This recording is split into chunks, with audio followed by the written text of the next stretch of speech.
Es una pregunta dirigida a don Mario Desbordes. Se denunció en agosto del 2019 acciones de espionaje en contra de 4 denunciantes de corrupción en el Ejército. Este año se publicaron informaciones sobre espionaje contra la ministra Rutherford y también contra varios periodistas que hemos investigado al respecto. El capitán Rafael Harvey, denunciante de hechos de corrupción, exigió responsabilidades administrativas por el uso indebido de la ley de inteligencia con fecha 2 de noviembre del 2019 y luego en audiencia el 2 de septiembre con usted. Y usted le habría indicado que habiendo preguntado al comandante en jefe si él era objeto de espionaje, el señor general le habría respondido que no. ¿Qué cree usted que habrían respondido los excomandantes en jefe Oviedo y Fuente Alba, ahora procesados por corrupción, si los ministros de defensa de la época le hubieran preguntado si cometieron malversaciones de fondos? Y segunda pregunta, ¿qué certeza puede garantizar usted a los militares denunciantes de corrupción, a los periodistas y a la ciudadanía que la ley de inteligencia del DINE fue bien utilizada durante su época de ministro y será bien utilizada en un eventual periodo presidencial a cargo de la República, o basta con solo preguntar al comandante en jefe? Santiago, usted está haciendo una afirmación falsa y le pido que sea preciso. Yo no le he contestado eso a Rafael Harvey y lo que usted está diciendo es completamente falso. Él me lo dijo así, él me planteó que había sido así. A usted le dijeron que yo dije. Sea más preciso, por favor, porque por último dígalo así. Harvey dice que usted dijo. Bueno, yo no he contestado eso, Santiago. Está mintiendo. No, es que usted es periodista. Sí. Y no está siendo responsable. Lo acaba de descubrir, parece. Sí, lo acabo de descubrir. Lo que pasa es que usted tiene una relación de amistad con Harvey, yo la entiendo. No, yo fui el primero que hizo un reportaje sobre el escándalo que había ocurrido. No, señor, déjeme contestar. Sus denuncias de corrupción en el Ejército. Déjeme contestar. 1, no le he dicho eso a Rafael Harvey. 2, Harvey me pidió una audiencia, me pidió 2 cosas. Que retiráramos una querella que había en contra de él y 2, que se evaluara un ascenso si es que se daba la posibilidad de cumplir los requisitos. La querella se retiró y ordené yo retirarla como ministro de Defensa al Ministerio Público Militar. Esas son las 2 cosas que me pidió.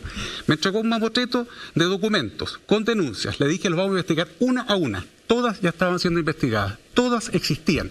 Salvo 3 denuncias que él hace.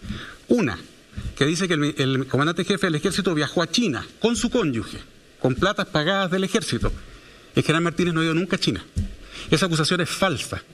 El general Martínez ni su señora han estado nunca en China y por lo tanto la denuncia que hace Harvey es falsa.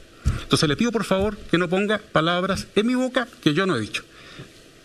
Lo otro que le quiero aclarar, espionaje. El ministro de Defensa que le habla, cuando fui ministro de Defensa me constituí en el DINE, revisé personalmente cuál era el uso de la ley de inteligencia. Me reuní con los ministros encargados de esto. Se le consultó uno por uno porque fui diputado en la Comisión de Inteligencia. Hice mi pega. Y le puedo asegurar que la ley se está utilizando bien. Equipo por equipo revisamos. Y usted alude a un periodista. Un periodista que entrega información sensible a la inteligencia. Usted puede solidarizar con él como periodista, pero yo como ministro de Defensa e incluso como abogado le quiero decir que su colega entregó información. 1 en el The Clinic, 2 en un libro que él hace. Información sensible que en cualquier país del mundo es información que es secreta. Entregó datos de compra de misiles, entregó datos de compra de material de guerra. Yo entiendo, investigue la corrupción, perfecto, pero hay un límite, y el límite es la seguridad nacional. A eso tiene derecho cualquier país del mundo. Hubo falsificación incluso del nombre, porque usted se está refiriendo, imagino, a Mauricio Weibel, ¿no? No es efectivo que haya habido falsificación del nombre. O sea, ¿fue correcta toda la actuación del DINE en relación con un periodista que estaba investigando hechos de corrupción? Fue correcta, 100% correcta. Nuevamente usted toma como verídica la versión de una de las partes. Esto fue investigado en la Comisión de Inteligencia de la Cámara de Diputados.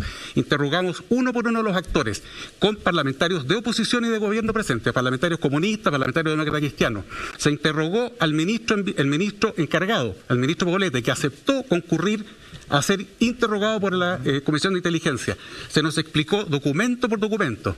No puedo entrar en más detalle porque la sesión es secreta y puedo cometer un delito, pero lo que le puedo asegurar es que tenemos tranquilidad absoluta de que se ajustó a derecho el procedimiento completo y la denuncia que hace el periodista no tiene sustento.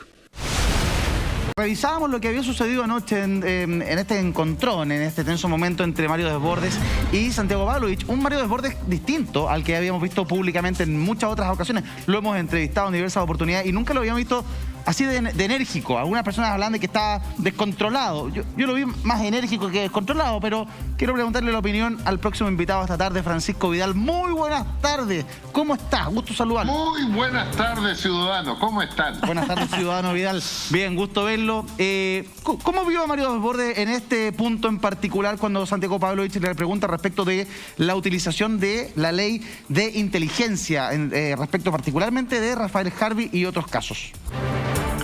Claro, lo que pasa es que ahí tú tienes, como suele ocurrir, la versión del periodista y en este caso la versión del ministro de Defensa y del exdiputado, que además siempre estuvo en la Comisión de Inteligencia, que por definición es secreta.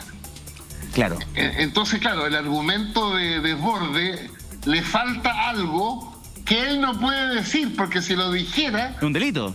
Es un delito. ¿Estamos? Ahora, pero hay dos versiones sobre los acontecimientos. A mí lo que me quedó claro es que Desbordes no recibió a Harvey para lo que Pavlovich sostenía. Exacto. ¿Ya? Ahora, yo estaba revisando, por ejemplo, Twitter, porque este era un debate que había que verlo en multiplataforma. Había que verlo en la tele, por supuesto en las pantallas de la red, pero además había que recibir mucha reacción en Twitter y me puse a seguir a Rafael Harvey, quien en el instante dice: el candidato Desbordes acaba de mentir groseramente a toda la ciudadanía ante la pregunta del periodista Santiago Pavlovich. Tengo el registro de cuando dijo, abro comillas, le pregunté al comandante en jefe y me dijo que usted no era sujeto de espionaje, cierro comillas. Y además agrega, lo publicaré pronto. Debate primarias por la red, el hashtag que estábamos utilizando el día de ayer. Entonces, él desmiente, Harvey, el protagonista de esta discusión entre Pavlovich y Desbordes, desmiente la respuesta de Desbordes. ¿Qué le parece aquello, Francisco?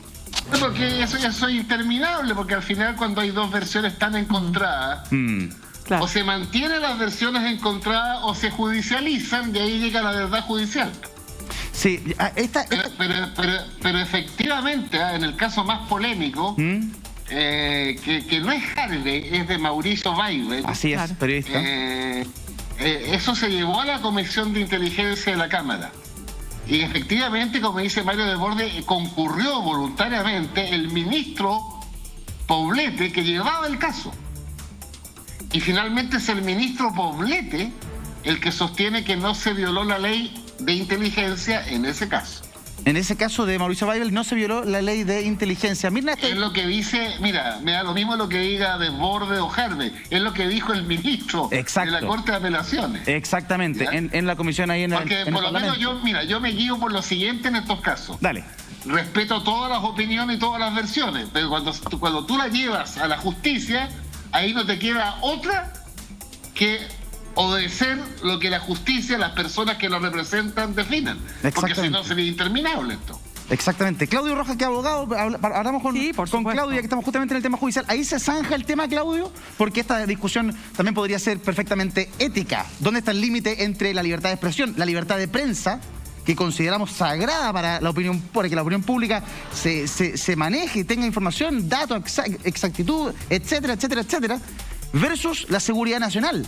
Exacto. Bueno, esta discusión, lo primero saludar a don Francisco, que siempre un gusto verlo ahí en las tinieblas. Claudio. Bien, don Francisco. Oiga, lo que pasa es que, bueno, esta discusión la hemos tenido siempre. ¿Hasta dónde llega la libertad de información, el derecho a información que ejercen muy bien los periodistas por sobre otro tipo de bienes jurídicos? En este caso, por ejemplo, recordemos lo que le pasaba al tío Emilio cuando metía sus cámaras y que en definitiva hacía chocar o colisionar derechos como la intimidad o derechos a la vida privada con derechos como a la información o a informar lo que estaban ocurriendo en entidades de delincuentes. En ese entendido, a veces la Corte decía, estos bienes cuando chocan, preferimos el derecho a la información porque en definitiva es muy importante y no lo vamos a sancionar y bla, bla, bla. Ahora, cuando colisionó la seguridad nacional con la libertad de prensa o la libertad de opinión o de información, tenemos un gran problema, porque pareciera ser que la libertad, la seguridad nacional es más importante o tendría una prevalencia por sobre el derecho a opinión. Y por algo un ministro de Corte, aplicando criterios jurídicos, dice, aquí no se ha violado la ley de inteligencia, porque lo que hicieron a través de la ley de inteligencia fue básicamente interceptar llamadas, hacer una serie de cosas que colisionan derechos básicos fundamentales. Entonces, cuando el juez los analizó y vio el fondo de la materia, dijo, no, si bien atentaron contra derechos básicos de este periodista o de esta persona, no hay problema. ¿Por qué? Porque aquí la inteligencia o la seguridad nacional tiene presidencia por sobre otro tipo de bienes jurídicos, y por eso dicen fue bien aplicada la ley de inteligencia. Exacto. Un segundo, voy con Mirna al tiro. Francisco, por favor, no fumes en pantalla. Te lo pido, te lo pedí la otra vez, te lo pido ahora con mucho cariño, aprecio y respeto. Oye, no, es que no me di cuenta. No me hagáis esta cuestión al aire.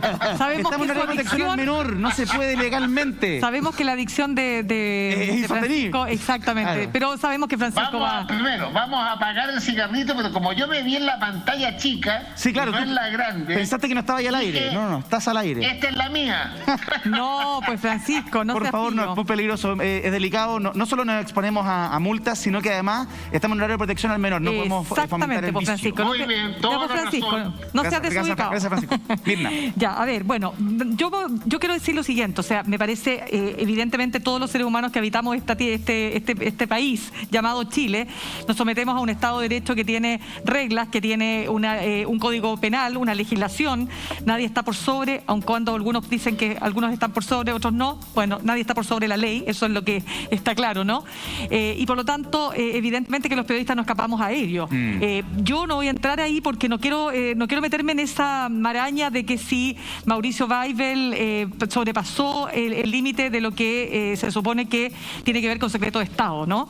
Pero sí quiero señalar que Mauricio Weibel es de los periodistas que ha hecho una notable labor para poder investigar los actos de corrupción. Recordemos el Milico Gate anterior al Paco Gate, cuando Mauricio logra ir desentrañando esta madeja que se va convirtiendo en una una hebra, digo más bien, que se convierte en una gran madeja, y que vamos descubriendo finalmente que ya no solo era el ejército el que estaba involucrado en actos de corrupción, sino que después Carabineros, ¿no? Con el Paco Gate, que ha sido, yo diría, uno de los temas más fuertes de las últimas 2 décadas, en el sentido de que nos sentimos, sobre todo respecto de Carabineros, muy golpeados porque la policía había tenido durante muchísimos años, y por cierto, después del retorno a la democracia, una imagen de alguna forma bastante más incólume de lo que parecía ser. Sí. Ya otros dirán que éramos ingenuos, lo que ustedes quieran, pero Mauricio Weibel en ese sentido ha jugado un rol absolutamente importante y necesario. Y respecto del caso primero, del Milico Gate, no olvidemos que él sufrió el allanamiento de su casa. Así es. O sea, y aquí no estamos hablando de un hecho legal, porque nadie puede sufrir, ojo, y no es el allanamiento que ustedes imaginan que llegó una persona con una orden judicial, no, él se encontró con una casa vandalizada finalmente, o sea, le rompieron